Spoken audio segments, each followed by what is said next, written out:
যে অভিজ্ঞতা এটা তো মানে ট্র্যাডিশনাল, এটা নতুন করে বলার কিছু নাই। তারা অনেক আগেই দুই পক্ষ তাদের নিজেদের মধ্যে আসন ভাগটাগ করে ভোটে নেমে গেছে এবং ওখানে বিজেপি একটা আসনও পাবে না, এটা হচ্ছে একটা। আর পশ্চিমবাংলার কথা যেটা বলছেন, এই ভদ্রমহিলা প্রথম থেকে ভেতর থেকে এই ইন্ডিয়া ব্লক যেটা তৈরি হচ্ছে এর মধ্যে গোলমাল কী করে বাঁধানো যায় তার চেষ্টা তিনি করে আসছেন। আমি এগুলো বলে সময় নেব না, ভোটের দিন তো অনেক মানুষ যাচ্ছে এদিক দিয়ে, আমি সময় বেশি নিতে চাইছি না। আপনারা প্রশ্ন করছেন, আমি যদি জবাব না দেই তাহলে আপনাদের মধ্যে বিরূপ প্রতিক্রিয়া হতে পারে, তার জন্য বলছি। এখন পশ্চিমবাংলায় যেটা হচ্ছে, বিজেপির বিরুদ্ধে লড়াই মানে তৃণমূলের বিরুদ্ধে লড়াই, বিচ্ছিন্নভাবে তৃণমূলের বিরুদ্ধে লড়াই, বিজেপির বিরুদ্ধে কিছু বলবো না, এটা হবে না। ফলে তৃণমূলের বিরুদ্ধে লড়াই, বিজেপির বিরুদ্ধে লড়াই এক দৃষ্টিভঙ্গিতেই ওখানকার বিরোধীরা দেখছেন। মার্ক্সবাদী কমিউনিস্ট পার্টির নেতৃত্বে বামফ্রন্ট এবং একই সাথে কংগ্রেস, তারা একসাথে মিলে লড়াই করছেন। কাজে এই নিয়ে শাসক দলের কটাক্ষ করার কোনো সুযোগ নেই, বরং তারা এই ভোট ভাগাভাগি করে গত লোকসভার নির্বাচনে যে 18টা আসন বিজেপি পেয়েছিল এগুলো তৃণমূলের জন্য পেয়েছে। এবার তৃণমূলও তাদের পুরনো আসন ধরে রাখতে পারবেন কিনা, বিজেপিও সেই আসন জিতে আসতে পারবেন কিনা, এ নিয়ে কিন্তু পশ্চিমবাংলায় প্রশ্ন উঠে গেছে। কাজে আমাদের অপেক্ষা করতে হবে। আমি আগেই বলেছি, আমি গণক না, আমি এখান থেকে সংখ্যা নির্ধারণ করে দিতে পারবো না। ভারতবর্ষে যে রাজ্যের কথা বলছেন, আমি বলছি একটা একটা করে 3-4টা রাজ্যের কথা বলবো। উত্তরপ্রদেশ 80টা আসন, ভারতবর্ষের সবচেয়ে বেশি লোকসভার আসন। জওহরলাল নেহরুর সময় থেকে যেটা আমরা দেখতে অভ্যস্ত, এই উত্তরপ্রদেশে যারা সবচেয়ে বেশি আসনে যেতেন তারাই কেন্দ্রের সরকার তৈরি করতে সুবিধা নেয়। তো এখন পর্যন্ত বিজেপির গত নির্বাচনে উত্তরপ্রদেশে 66 আসনে জয় তারা হাসিল করেছিলেন। এবার তো 66 আসন পাবেন কিনা সন্দেহ আছে, কারণ আপনার সেখানে দেখা গেল 3-4টা দল ইতিমধ্যে সমঝোতা করে আসন ভাগবাটোয়ারা করে তারা ময়দানে নেমে গেছেন। অখিলেশ যাদব এখন নেতৃত্ব দিচ্ছেন, কোনো বিরোধ নেই।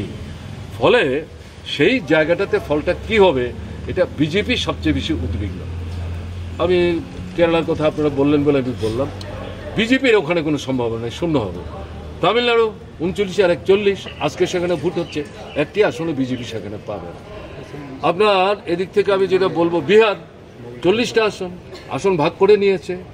সেখানে গত লোকসভার নির্বাচনে বিজেপি যত আসন পেয়েছিল, এই যে যারা মূল্যায়ন করছেন তারাই বলছেন হিন্দি ভাষী এলাকায় বিজেপির আসন কমবে। তাহলে বিহার অন্যতম, বিহারে বিজেপির আসন কমতে যাচ্ছে। এবং বিশেষ করে যিনি মুখ্যমন্ত্রী, 5 বার জিতে 9 বার মুখ্যমন্ত্রী হয়েছে, বুঝতেই পারছেন, সেখানে সবাই মিলে বলছেন তিনি তো দল পাল্টাপাল্টি করে ক্ষমতার গদিতে বসে থাকার চেষ্টা করছেন। তার দলের লোকরা বলছে এবার তাকে আমাদেরই শিক্ষা দিতে হবে। Let us wait and see, we should wait to see the outcome of this election results. ফলে আমি এই কয়েকটা জায়গা বললাম। দিল্লি 7টা আসন, কংগ্রেসের দিকে তাকায় না আপের দিকে তাকায় না কংগ্রেস। এবার আসন সমঝোতা হলো, 4টা আসনে আপ লড়বে, 3টা আসনে কংগ্রেস লড়বে। এই অপরাধেই তো তাকে নানা অভিযোগ উপস্থিত করে জেলের অন্দরে তাকে বন্দি করে রেখেছে। মনে করছে তাকে যদি ভেতরে আটকানো যায় তাহলে বোধহয় বিজেপির সুবিধা হবে, বরং উল্টো প্রতিক্রিয়া হচ্ছে।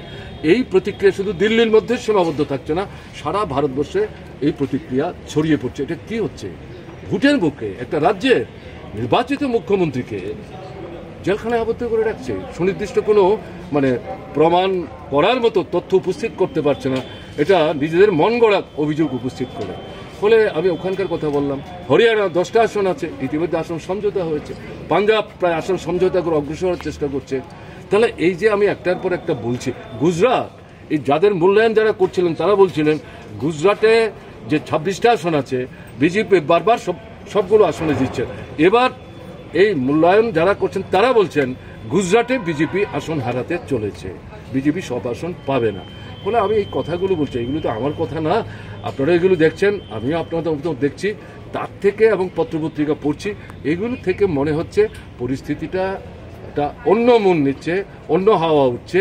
এবং অতীতে যেমন আমি বললাম 8-10টা ক্ষেত্রে এরকম পরিবর্তন হয়েছে সব দলগুলো একসাথে হয়ে, এবারও তারা তো 19-এ একসাথে হয়নি, তারা তো 18-তে একসাথে হয়নি, তারা এবারই হলেন।